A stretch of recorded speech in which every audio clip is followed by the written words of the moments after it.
Hello dear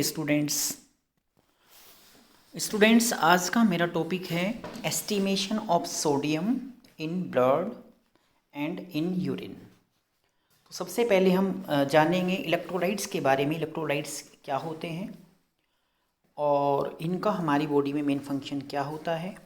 sodium जो है एक टाइप का इलेक्ट्रोलाइट्स होता है। इसके अलावा भी दूसरे जो हमारे पोटेशियम, क्लोराइड, मैग्नीशियम, कैल्शियम, ये सारे इलेक्ट्रोलाइट्स होते हैं। इनको एक एक करके हम इसमें डिस्कस करेंगे। और आज का जो हमारा टॉपिक है वो है इसमें हमारा जो सोडियम है।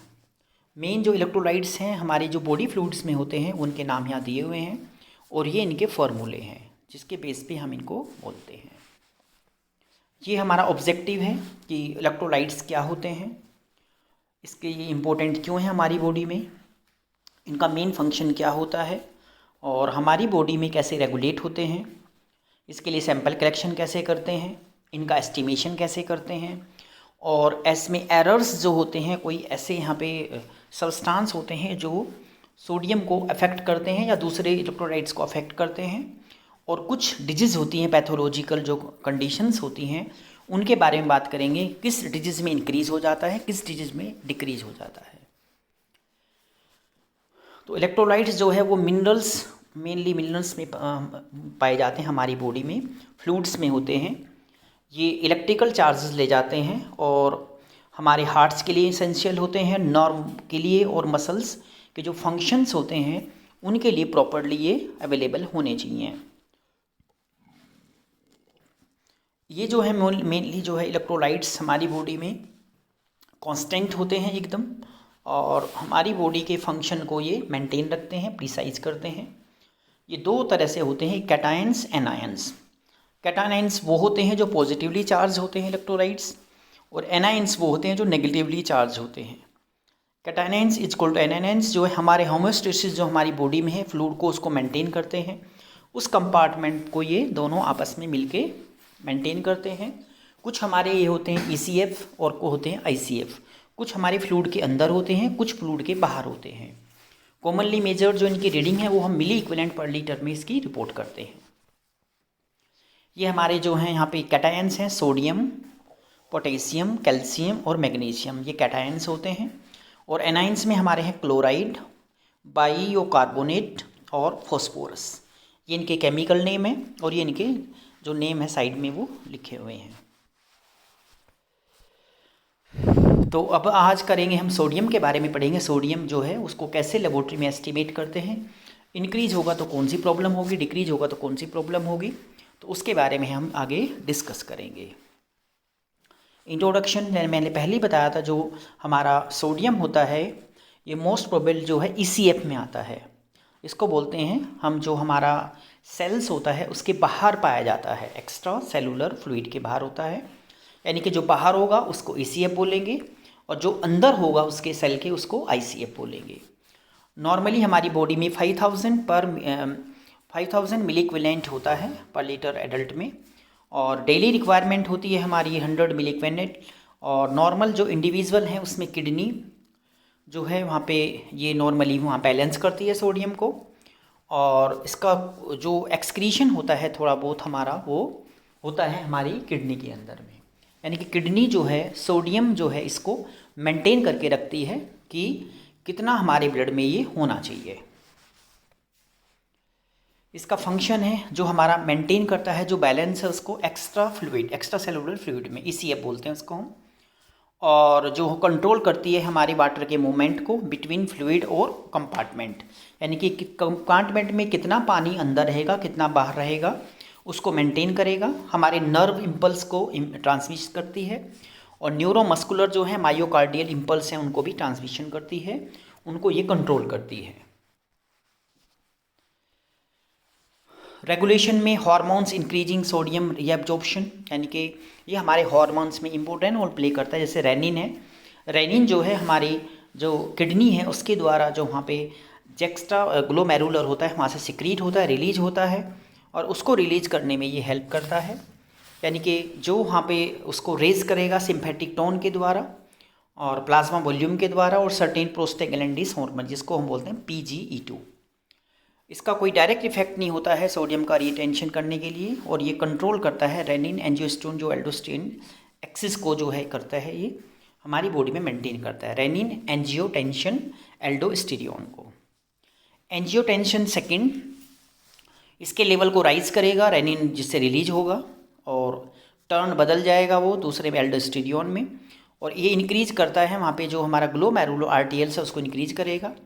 और उसके बाद जो इसका इफ़ेक्ट है उसमें जो सोडियम होता है वो हमारे प्रॉक्सिमल टिब्यूल में वहाँ पर एब्जॉर्ब हो जाता है और फिर वापस ब्लड में चला जाता है। एल्डोस्टेरोन के बारे में बात करेंगे। ये स्टीरॉयड हार्मोन होता है जो कि एड्रेनल कोर्टेक्स के द्वारा ये रिलीज होता है, और इसका जो एंड प्रोडक्ट होता है RAAS सिस्टम का, उसको भी ये यहाँ पे एक तरह से वहाँ पे इसको मेंटेन करता है। और ये एक्ट करता है डिस्टल टिब्यूल पे, जो हमारा डिस्टल टिब्यूल होता है कलेक्टिंग डक्ट पे, वहाँ पर सोडियम का जो है वो रीअब्जॉर्प्शन इंक्रीज होता है और उसके बाद में वो हमारे ब्लड में चला जाता है। Arginine vasopressin anti diabetic hormone बोलते हैं, ADH नाम है इसका। ये हमारे पोस्टीरियर जो हमारा पिट्यूटरी ग्लैंड है वहाँ से सिक्रीट होता है, और हमारे जो न्यूरॉन सेल्स होते हैं बॉडी जो उनको सुप्रा ऑटोमेटिक वहाँ पर ये उनको वहाँ हेल्प करता है हाइपोथैलेमस में, और पोस्टीरियर पिट्यूटरी ग्लैंड में स्टोर होता है, और पैसिव एब्जॉर्प्शन के द्वारा ये हमारे जो कलेक्टिंग टिब्यूल हैं उनके द्वारा ये चला जाता है हमारी बॉडी में, इनके रीअब्जॉर्प्शन करने में यूज होता है और हमारा यूरिन को कंसंट्रेट करने में हेल्प करता है। ये यहाँ पे दिखा रखा है जो हमारा रेनिन एंजियोटेंशन एल्डोस्टेरोन सिस्टम, इसको रास बोलते हैं, RAAS सिस्टम है हमारा जो ये।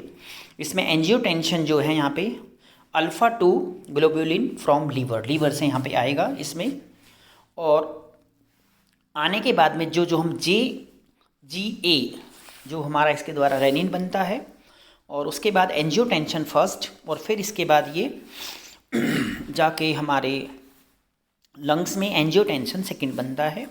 उसके बाद एल्डोस्टेरोन एड्रेनल जो है ग्लैंड के द्वारा सिक्रीशन होता है, और उसके बाद जाके फिर ये हमारे जो आगे का पार्ट होता है किडनी में, वहाँ पे सोडियम और पोटेशियम को क्या करता है ये वहाँ पे एब्जॉर्प्शन करता है, रीएब्जॉर्ब करता है, दोबारा ब्लड में वो चला जाता है। और इसके अलावा जो है हमारी बॉडी में ये किडनी जो है इसलिए इम्पोर्टेंट रोल प्ले करती है हमारी बॉडी में, जो ब्लड वॉल्यूम है और जो ब्लड प्रेशर है। ये रेगुलेशन है इसका सोडियम का। इसमें जो हार्मोन्स होते हैं वो इंक्रीजिंग करते हैं सोडियम एक्सक्रीशन को बाहर निकालने के लिए, जिसको हम बोलते हैं ANP आर्टियल न्यूट्रिटिक पेप्टाइड। एक स्मॉल पेप्टाइड होते हैं जो कि प्रोड्यूस होते हैं आर्टियल वॉल्व के द्वारा, और ये जो है आर्टियल स्ट्रेचिंग में एक इम्पोर्टेंट रोल प्ले करते हैं।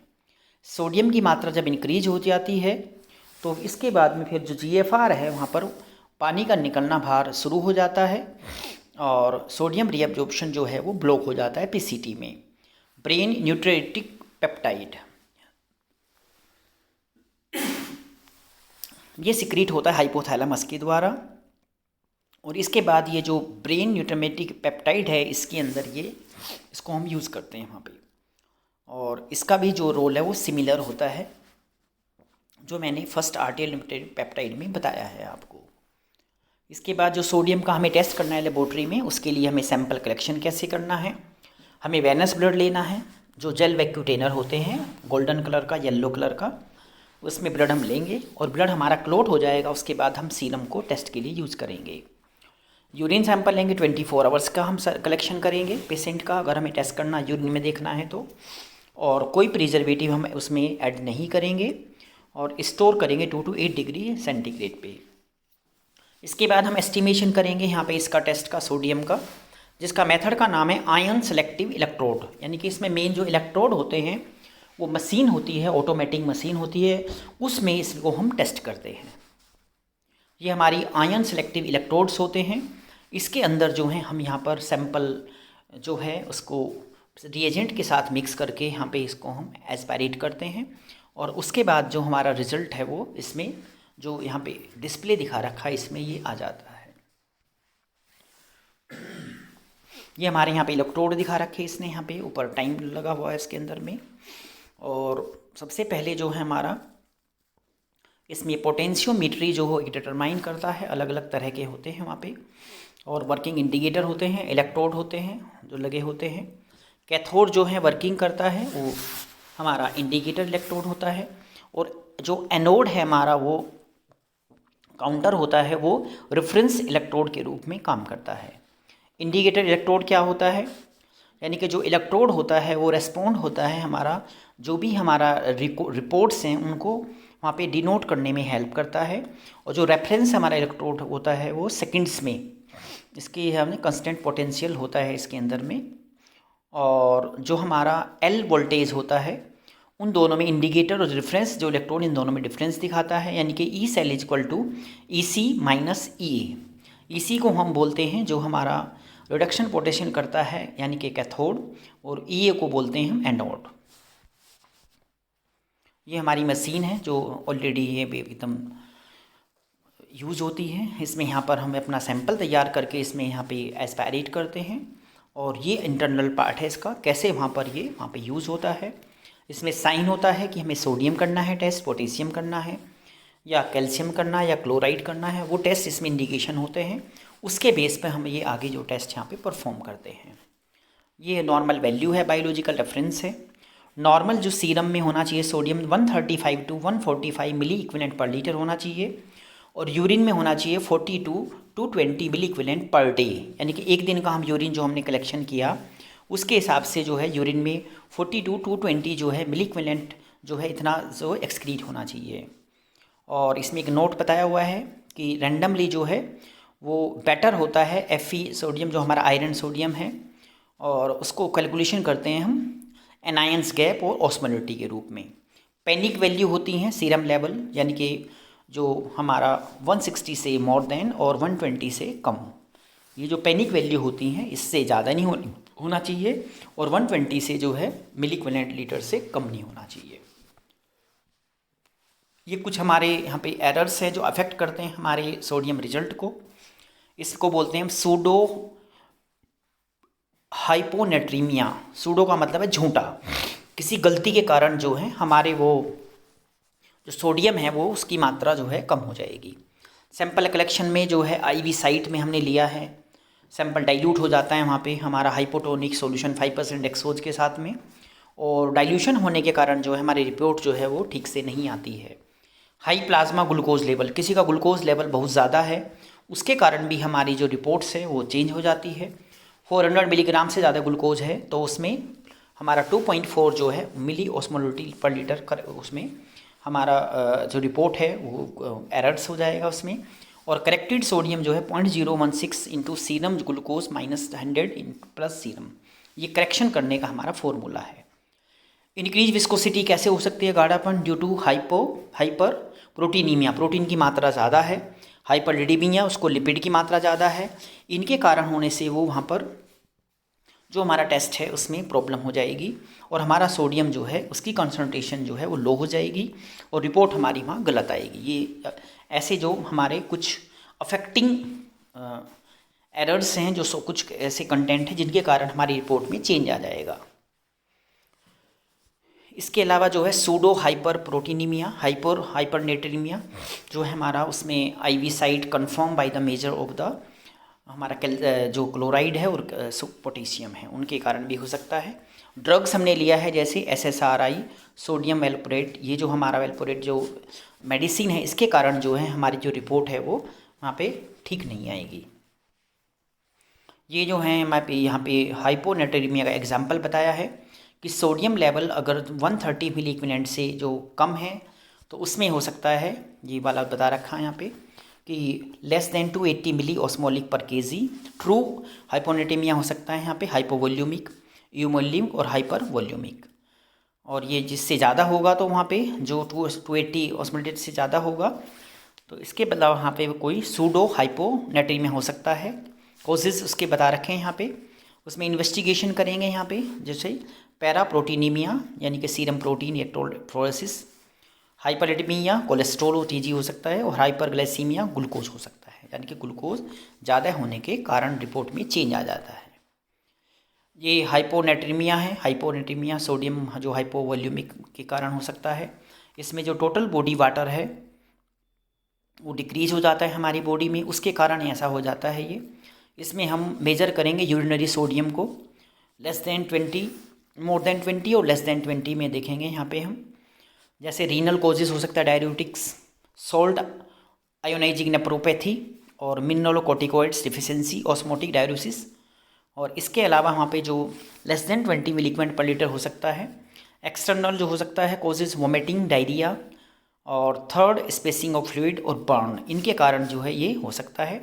इसमें नोट लिखा है वोमिटिंग में कंपनसेट होता है हमारा मेटाबॉलिक एल्कलोसिस, जिसमें यूरिनरी जो है हमारा सोडियम मोर देन जो है वो 20 मिलीग्राम पर लीटर हो जाता है, और जो क्लोराइड है वो लेस देन 20 मिलीमोल पर लीटर हो जाता है इसमें।